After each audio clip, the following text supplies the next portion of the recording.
मायके की चाय। ये कहानी शुरू होती है बसंत कुंज मोहल्ले से, जहाँ सवेरे सवेरे पूरा मोहल्ला लाली के घर के बाहर हंगामा कर रहा था। चाची बाहर निकलो। तेरी सगी चाची लग रही है क्या वो, जितने प्यार से बुला रही है उसे? ठग है वो, ठग। नाम से बुलाओ उसे। अरे ठग वाली बाहर आ। सुंदर बाहर आता है कि तेरी सुंदरता बिगाड़ दूं? पर घर के अंदर बैठा लाली का परिवार चूं भी नहीं करता और आपस में फुसफुसा कर कहता है, ये तो बुरे फंस गए मम्मी। लगता है इन सबको अंदाजा लग रहा है हमारी चालाकी का। ये सारी गलती तेरी माँ की है। मैंने कहा था रोज रोज एक ही आदमी के घर चाय पीने मत जाओ। शक तो इन लोगों को होना ही था। कम से कम मोहल्ले का एक घर तो तू छोड़ देती। वही ना मम्मी, पिछले 7 महीने से रह रहे हैं हम इस घर में। कब तक ही छिप जाता हमारा राज। पर पता नहीं आपको तो ये मोहल्ला भाग गया था। इसीलिए कहता हूँ एक जगह छोड़ो और दूसरी जगह निकलो। कल रात को देखा था मैंने, सब एक साथ मीटिंग कर रहे थे। लगता है वही सबने अपनी गाथा एक दूसरे को बताई होगी और हमारा राज खुल गया होगा। तुम दोनों मिलकर मुझे क्या सुना रहे हो? मैंने तो सिर्फ 4 ही पूरियां खाई थी उस खुशबू के घर पर। आप ही तो चाय के बहाने पूरा का पूरा राशन निकलते जा रहे थे सभी के घरों का। और इन 7 महीने में 4 महीने का किराया भी मैंने दिया है। राशन की चोरी करने तक का रिस्क मैंने लिया था। तुम दोनों क्या कह रहे हो? हाँ, किसने पापड़ खाया, किसने दाल पिया, ये सब छोड़ दो मम्मी। हमें यहाँ से भागना पड़ेगा, वरना जिस हिसाब से सभी बाहर डंडा लाठी लिए खड़े हैं ना, वो अगर अंदर आ गए तो हम तीनों फिर कभी किसी को ठगने लायक नहीं बचेंगे। ऐसे भी 3 महीने का किराया तो हमने दिया नहीं है। अगर इन सब से बच भी गए तो मकान मालिक हमारी जान ले लेगा। एक काम करते हैं, खिड़की के रास्ते हम तीनों भाग चलते हैं। फिर से नया मोहल्ला और फिर से नए भाड़ेदार। और लाली अपने पति और बेटे के साथ सामान की एक एक गठरी उठाती है और खिड़की से कूदकर भाग जाती है। जब तक मोहल्ले वाले दरवाजा तोड़कर अंदर आते हैं, तीनों के तीनों फरार हो जाते हैं। वो देखो खिड़की खुली है, भाग गए तीनों ठग। अब न जाने किस मोहल्ले में किसके घर का राशन हजम करेंगे। भागते भागते लाली का परिवार पहुंचता है बिशनपुर शहर। गुजरात की भाग दौड़ भरी जिंदगी में अपने लिए एक भाड़े का घर ढूंढती हुई ललिता रीन टावर पहुंचती है। यहाँ तुम्हें रेंट पर फ्लैट मिलेगा मम्मी? मजाक कर रही हो क्या? ये पिछले वाले शहर की तरह छोटा सा शहर नहीं है जहाँ हम इतनी आसानी से लोगों को उल्लू बना पाएंगे। ऊपर से ऑनर को एक मोटा सा डिपॉजिट भी देना पड़ेगा। अरे तो यह है ना मेरे पास। यह कहकर ललिता अपनी पोटली में से डायमंड का एक सेट निकालती है।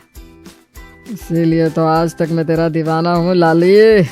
लोगों के घर का खाना चुराते चुराते तूने सोने चांदी हीरे मोती चुराने भी शुरू कर दिए। एक नंबर। फिर क्यों लेना है फ्लैट रेंट पर? इस सेट को बेचकर हम अपना घर खरीद सकते हैं। ज्यादा खुश मत होइए, ये नकली है। पर फिलहाल डिपॉजिट में हम इसे रख सकते हैं। जब तक ऑनर को इस बात की भनक लगेगी ये नकली है, तब तक तो हम घर छोड़ चुके होंगे। और डिपॉजिट में नकली डायमंड के सेट को देकर लाली रीन टावर के फ्लैट नंबर 208 में शिफ्ट हो जाती है। सब एडजस्ट हो गया मम्मी, तो चले पड़ोसियों से रिश्ते बनाने। अब नए नए रेंटर्स आए हैं तो अगल बगल के फ्लैट के लोगों से तो मिलना जुलना होना ही है। और बिना देरी किए लाली और सुंदर अपने बगल के फ्लैट वालों से मिलने चले जाते हैं। अरे देखो सीमा, कौन आया है?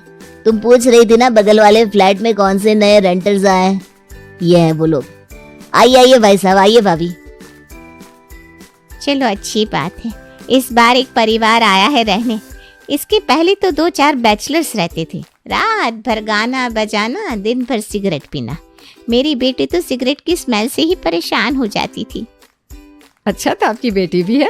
कितनी अच्छी बात है। 3 लोगों का छोटा सा परिवार, बिल्कुल हमारी तरह। हमारा भी बेटा है रोनित, फिलहाल ऑफिस गया है। वो क्या ना, पहले हम दूसरे शहर में रहते थे, फिर यहाँ रोनित की एक बड़ी सी कंपनी में नौकरी हो गई और आज उसका रिपोर्टिंग डे था, तो बिना कुछ लिए किसी तरह हम भागते हुए यहाँ आना पड़ा। वैसे रोनित भी अकेले आ सकता था, पर वो क्या है ना, उसे परिवार बहुत पसंद है और अपनी माँ के बिना तो वो रह ही नहीं सकता। मेरे बिना नहीं रह सकता, इसलिए हम तीनों को यहाँ आना पड़ा। आज के ज़माने में अपने माँ बाप को प्यार करने वाला लड़का सोचकर ही अचंभा लगता है। मतलब आजकल तो लोग अपने माँ बाप से अलग रहने लग जाते हैं। 18 साल के हुए नहीं कि घर से अलग होने की जिद करने लगते हैं। रात को जब रौनित आएगा तो मैं ज़रूर मिलना चाहूँगी उससे। ये लगा सिक्सर। इस बार सिर्फ खाना ही नहीं, रिश्तेदार और फ्लैट भी लेकर जाऊंगी। मिलने गई मुझे मेरी बहू। हमेशा से ही लाली का परिवार दिखावे में और झूठ बोलने में तेज था और अपने इसी शस्त्र का इस्तेमाल कर धीरे धीरे लाली सीमा के परिवार वालों के करीब होते जा रही थी। इतना परेशान हो गया हूँ मैं। सुबह 8 बजे ऑफिस जाना, रात को 10 बजे, कभी 11 बजे वापस आना। मम्मी की नींद खराब करने का भी मन नहीं करता। कोई टाइम टेबल ही नहीं है यार। और कुक मम्मी रखने नहीं देती। तो तुम शादी क्यों नहीं कर लेते? किससे करूँ शादी? कौन है मेरी लाइफ में? और सच कहूँ तो टाइम कहाँ रहता है मेरे पास। अच्छा वो छोड़ो, तुम बताओ तुम्हारा हाथ कैसा है? कल चोट लगी थी ना तुम्हें? इतने बिजी होने के बाद भी तुम्हें याद रहा? अरे वो तो इंसान के ऊपर है कि उसे क्या याद रखना है और क्या नहीं। जो इम्पोर्टेंट हो वो तो याद रहेगा ही। और कुछ इस तरह यहाँ रौनित भी प्रिया को अपनी बातों के जाल में फंसा लेता है और प्रिया अपनी मम्मी को जाकर अपने दिल की बात कहती है। तूने तो मेरे मुंह की बात छीन ली बेटा। मुझे बिना रौनित बहुत अच्छा लगता है। क्यों जी, आप क्या कहते हैं? पर हम इन लोगों के बारे में जानते ही कितना है। कहीं हम जल्दबाजी तो नहीं कर रहे? शुरू शुरू में तो सभी अच्छे बनते हैं, असली रूप तो बाद में बाहर आता है। मैं भी ना पागल हूँ जो आपसे पूछने आ गई। न जाने कितने नेगेटिव लोग मरे होंगे जो आप पैदा हुए। इनको बोलने दे बेटा, मैं आज ही बात चला देती हूँ। बगल में ससुराल, बगल में मायका, जब चाहा तुझे देख लिया। शाम को जब सुंदर और लाली सीमा के घर जाते हैं, सीमा उन दोनों के लिए नाश्ता और चाय पहले से ही तैयार रखती है। लीजिए, यहाँ तो बकरा खुद ही हलाल होने के लिए तैयार है। अब तो हमें चाय के बहाने उनके घर आना ही नहीं पड़ेगा। ये तो खुद ही हमें सामने से बुलाकर नाश्ता परोसेगी। आइए ना मम्मी। सॉरी, मेरा मतलब है आंटी। तुम मुझे मम्मी ही बोलो बेटा। न जाने क्यों जब तेरे मुंह से मैंने मम्मी सुना ना, लगा मेरी खुद की बेटी बोल रही है। बेटी और बहू में फर्क ही कहाँ रह गया है। अब बेटी तो ये इस जन्म में हमारी है, तो आपकी तो नहीं बन सकती, तो बहू ही सही। अरे वाह वाह सीमा जी, बातों में आपने तो बहुत ही जबरदस्त बात कह दी। हम खुद रौनित के लिए लड़की की तलाश में थे। हमारे ख्याल में प्रिया आई ही नहीं। इतनी प्यारी बच्ची है, बगल का घर है, सब कुछ देखा सुना है, कोई दिक्कत भी नहीं होगी। हमें तो यह रिश्ता मंजूर है जी। पर रौनित से तो पूछना होगा ना पापा जी। रौनित उसे ही सच मानता है जो मैं कहता हूँ, तो उसकी फिक्र मत कर बेटा। तुझे अगर उसने ना कहा तो 2 डंडे मारूंगा मैं उसे। अगली सुबह दोनों परिवार आपस में एक साथ बैठते हैं। तो फिर देरी किस बात की, शादी की तारीख निकलवाते हैं। इतनी जल्दी क्या है शादी की लाली जी? मेरी बेटी को बगल में ही तो जाना है। अभी रुक कर शादी करते हैं ना। ये बहुत तेज बन रहा है। हाँ चलिए, यही सही।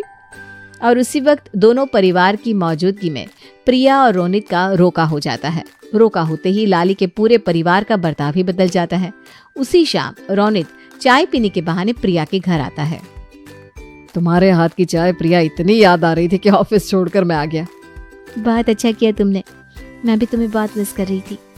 आज ही हमारा रोका हुआ और तुम ऑफिस चले गए। तुम्हें तो आज छुट्टी लेनी चाहिए थी ना। अब मेरी बीवी चाह रही है तो छुट्टी भी ले लेते हैं। चलो, नहीं जाता ऑफिस। फिर शाम के स्नैक्स और आज का खाना तुम्हारे पास ही खाऊंगा मैं। ये भी कोई बोलने की बात है? बता, क्या बना दूं नाश्ते में? ज्यादा मेहनत नहीं करवाऊंगा तुमसे, बस पकोड़े तल दो और साथ में चाउमीन मंचूरियन की तैयारी कर दो। मैं जब तक चाय पीकर पकोड़े खाऊंगा तब तक तुम चाउमीन मंचूरियन बना लोगी और फिर हम दोनों मिलकर टीवी देखेंगे और 2 घंटे बाद रात के खाने की तैयारी कर लेना। चावल राजमा जरूर बनाना, बाकी जो मम्मी पापा को ठीक लगे। प्रिया को तो 2 मिनट भी अपने मंगेतर के साथ बैठने को नहीं मिल रहा था। वो रोनित के लिए खाना बनाती रह जाती है। रात के 8 बजे लाली और सुंदर भी डिनर पर वहां पहुंच जाते हैं। अरे समधी जी, आप बैठिए बैठिए। सीमा ने जो भी खाना बनाया था वो अचानक आए मेहमानों के सामने परोस देती है और खुद भूखे सो जाती है। अगली सुबह 6 बजे कोई सीमा के फ्लैट का बेल बजाता है। जैसे ही सीमा दरवाजा खोलती है तो वो देखती है कि लाली वहाँ खड़ी है। समधन जी, आप इतनी सुबह? वो क्या है ना समधन जी, हमारे घर दूध खत्म हो गया है और मैं भूल ही गई थी कि आज दूध वाला नहीं आने वाला है। तो रोनित ने कहा बगल में ही तो मेरा ससुराल है मम्मी, वहीं जाकर चाय पी लो। तो मैं आ गई। नींद में आंख मसलती हुई सीमा चाय बनाती है, पर चाय पीकर लाली कहाँ लौटने वाली थी। वो तो अपने पति को फोन लगाती है। हेलो जी, मैं यहाँ हूँ सीमा जी के यहाँ, आप भी यहीं आ जाइए चाय पीने, वरना आपके सर में दर्द हो जाएगा। और रोनित को भी यहीं भेज देना है, नाश्ता यहीं कर लेगा वो। और लाली का पूरा परिवार आज फिर प्रिया के घर नाश्ता करता है। अब मैं चलता हूँ मम्मी, ऑफिस भी तो जाना है। मैं भी चलता हूँ, हम दोनों बाप बेटे चले जाएंगे, फिर तेरा जी कैसा लगेगा लाली। तू एक काम कर, तू यहीं रुक जा अपनी बहू के पास। क्यों प्रिया? हाँ हाँ पापा जी। ऐसे ही एक हफ्ता गुजर जाता है। अब हर रोज लाली का परिवार चाय के बहाने आता और सीमा के हाथ से ही तीनों वक्त का खाना बनवाता और उन्हीं को हजम कर जाता। जिस पर मोहन सीमा से कहता है, अभी तो रिश्ता हुआ भी नहीं और पूरा का पूरा परिवार हमारे पास ही खाने पीने लगा है। शादी के बाद क्या होगा, सोचा है कभी आपने? मैं क्या कहूँ जी, अब तो मुझे भी कुछ समझ में नहीं आ रहा। और तुम तो सीधा शादी की तारीख निकलवा रही थी। मैंने इसीलिए शादी की तारीख आगे बढ़ा दी ताकि हमें वक्त मिल सके और इस वक्त में हम इनके असली रूप को समझ सके। मुझे तो पहले ही कुछ गड़बड़ लग रहा था। हमें ये तक नहीं पता कि ये लोग आए कहाँ से है, खानदानी है भी या नहीं, क्योंकि कोई खानदानी आदमी किसी के घर जाकर 3 वक्त का खाना तो नहीं खाता, खास करके अपने बेटे के ससुराल में। अरे पर अब हम कर भी क्या सकते हैं। तभी दरवाजे से लाली हाथ में तकिया लिए सीमा के फ्लैट में आ जाती है। वो क्या है ना समधन जी, मुझे गर्मी बहुत लग रही थी। मैंने सोचा यहाँ एसी ऑन करके सो जाती हूँ। हमारे घर का ना इन्वर्टर काम नहीं कर रहा। और बिना किसी से पूछे लाली आराम से कमरे में जाकर एसी ऑन करके सो जाती है। शाम के वक्त प्रिया चाय लेकर अपनी सास के पास जाती है और उन्हें उठाती है, जहाँ लाली उसे कहती है, देख बेटा, रोनित जो 2-2.5 लाख रुपए कमाता है, शादी के बाद तो सब तेरा ही हो जाएगा है। मुझे तो तेरे परिवार वालों से 1 पैसा नहीं चाहिए, पर तेरा खुद का भी तो कुछ होना चाहिए ना। अब तो 50 की उम्र के बाद लाइफ की कोई गारंटी नहीं रह जाती। फिर दूर के रिश्तेदार संपत्ति पर अपना हक जमाने आ जाते हैं। इसलिए मैंने तो अभी ही अपना सब कुछ रोनित के नाम कर दिया है। तेरे नाम भी कुछ संपत्ति तो की होगी समधी समधन जी ने। मैं अपने नाम प्रॉपर्टी क्यों करवाऊंगी मम्मी जी? मुझे तो ऐसे भी शादी होकर आपके घर जाना है। पापा मम्मी के पास खुद का कुछ रहेगा तो उनके बुढ़ापे में काम आएगा ना। अरे उनके पास बुढ़ापे के लिए रोनित तो है, बगल में ही तो आ रही है, तो दूर कहाँ जा रही है, एक दीवार की बात है। और अपनी होने वाली सास की ये बात प्रिया के दिमाग में घूमती रह जाती है कि इसमें ऊपर से एक और बम फूट जाता है। 2 दिन बाद रोनित प्रिया को कॉल करके घबराते हुए कहता है, प्रिया तुम मेरी एक बार मदद कर सकती हो क्या? एक पार्टी को मुझे अभी के अभी 25 लाख रुपए देने, मुझे समझ में नहीं आ रहा मैं क्या करूं। हाँ बोल दिया तो फंस जाऊंगी। मम्मी जी मुझे प्रॉपर्टी अपने नाम को करवाने को कह रही थी। रोनित मुझसे पैसे मांग रहा है, ऊपर से मम्मी जी का पूरा परिवार हमारे घर ही खाना खाता है। कहीं ये सब पैसे के लिए तो नहीं हो रहा है? अब मेरे पास इतने पैसे कहाँ से आएंगे रोनित? और पापा को ना अभी अभी एक बहुत बड़ा लॉस हुआ है। तुम बता रहे थे ना तुम्हारे पास मुंबई में एक फ्लैट है, तुम उसे गिरवी क्यों नहीं रख देते? 25 लाख रुपए आसानी से मिल जाएंगे। एक बीवी थी सावित्री, जो सत्यवान के लिए प्राण लाने के लिए यमराज से लड़ गई थी, और एक तुम हो जो मुझे इतनी छोटी सी रकम की मदद नहीं कर सकती। तुम पैसे देती भी ना तो मैं तुमसे लेता नहीं, अपनी बीवी से पैसे ले लेता क्या? पर तुम एक बार बोलती तो कि कोशिश करती हूँ। और भड़क कर रोनित फोन रख देता है। प्रिया के मन में ग्लानि हो जाती है और इस बारे में वो अपनी मम्मी से बात करने कमरे के बाहर हॉल में आती है, जहाँ वो देखती है कि उसकी माँ 20,000 रुपए लाली को दे रही है। अभी तो 5 दिन पहले ही रोहित ने मुझसे 30,000 की पेमेंट करवाई थी, अब मम्मी जी मम्मी से पैसे ले रही हैं। उसी रात खाने पर सभी एक साथ बैठे थे। प्रिया और रोनित की शादी की बातें हो रही थी। कौन सा रिसोर्ट बुक करना है, कौन सी कैटरिंग सर्विस होगी, इन चीज़ों पर हम क्यों बहस कर रहे हैं? या किसकी शादी हो रही है? मेरी तो नहीं हो रही है, और किसी चोर और ठग से मुझे शादी करनी भी नहीं है। आपको क्या लगा लाली आंटी, क्या आपका सच मेरे सामने नहीं आएगा? आप शायद भूल गई हैं कि मैं एक ज्वेलरी डिज़ाइनर हूँ। आपने जो नकली डायमंड का सेट फ्लैट के ऑनर को दिया था ना, वही सेट उनकी वाइफ पहनकर आज दोपहर हमारे घर आई थी। ज्वेलरी देखती मैं समझ गई कि यह नकली है, और बातों बातों में पता चला कि डिपॉजिट के तौर पर आपने ही वो ज्वेलरी उन्हें दी है। ये तू क्या बोल रही है बहू? शादी नहीं करनी तो सीधा बोल, मुझ पर इल्जाम क्यों लगा रही है? ये पकड़िए बिल, इसमें वो सारे पैसे हैं जो आपने मुझसे लिए हैं या फिर मेरी माँ से, और आप लोगों के 2 महीने के 3 टाइम के खाने, चाय, पानी और बाकी सभी चीज़ का चार्ज इसमें मेंशन है। ये पैसे चुका दीजिए, वरना मुझे मजबूरन पुलिस को कॉल करना पड़ेगा। लाली के परिवार के पास और कोई चारा नहीं बचता और उन्हें प्रिया के सारे पैसे लौटाने पड़ते हैं। और हमेशा की तरह इस बार भी रातों रात लाली का परिवार इस इलाके से भी फरार हो जाता है। पूरे 2 लाख की पड़ गई है प्रिया के हाथों की चाय। अब मुझे किसी और के हाथ की चाय नहीं पीनी बाबा, बस।